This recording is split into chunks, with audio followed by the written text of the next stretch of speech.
নমস্কার বন্ধুরা, আমি পার্থ। আমাদের পরিবারের রান্নাবান্না চ্যানেলে আপনাদের স্বাগত।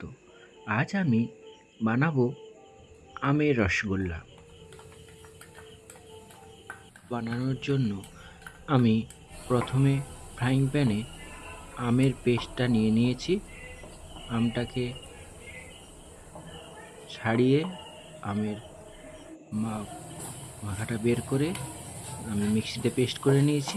এরপর আমি চিনি দিয়ে দিয়েছি। ভালো করে কড়াইতে নামিয়ে নেব, জল শুকনো করে। তারপর যাতে কালারটা পুরোপুরি চেঞ্জ হয়ে যায় সেইভাবেই করতে থাকব। কালারটা অনেকটা চেঞ্জ হয়ে গেছে, দেখুন।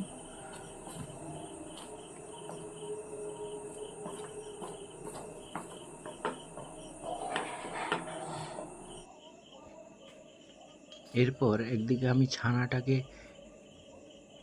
ছানা তৈরি করে রেখেছিলাম, জল ঝরিয়ে রেখেছি। এরপর আমি ছানাটাকে ভালো করে স্ম্যাশ করে নেব, ভালো করে মাখবো।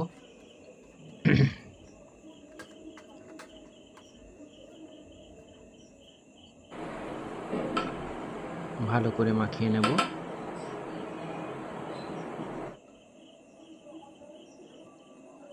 একদম তালু দিয়ে সুন্দর করে করে মেখে নেব।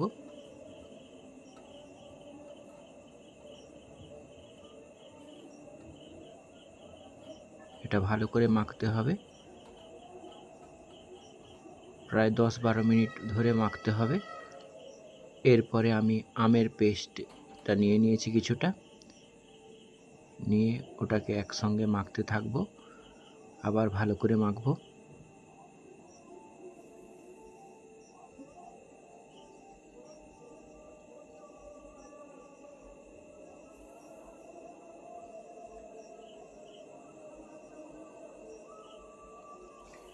মাখানোর পরে তারপর আমি ছোট ছোট বল করে নিয়েছি। এরপর আমি চিনির সিরাটা বানাবো। 1 কাপ চিনি নিয়েছি, আমার ছোট্ট বাটির 1টা বাটি নিয়েছি। ওই ছোট বাটিরই জল নিয়ে নেব।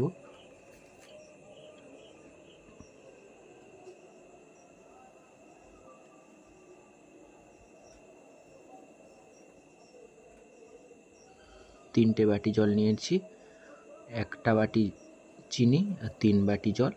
এবার আমি ভালো করে ফোটাবো। ফোটানোর পরে ফুটে গেলে আমি আমের যে মিশ্রণটা ছিল সেটা 1টা চামচ দিয়ে দেব। দিয়ে ভালো করে ওই আমের জলের সঙ্গে চিনির যে সিরাটা তৈরি হয়েছে তার সঙ্গে ওই আমটা ভালো করে মাখাবো, গুলিয়ে দেব। গুলানো হয়ে গেছে, একটু স্পিড বাড়িয়ে দিয়েছি। তারপরে মিষ্টিগুলো ছেড়ে দিচ্ছি, গোল গোল বল যেগুলো করেছিলাম ছানার বলগুলো দিয়ে দিচ্ছি সবগুলোই।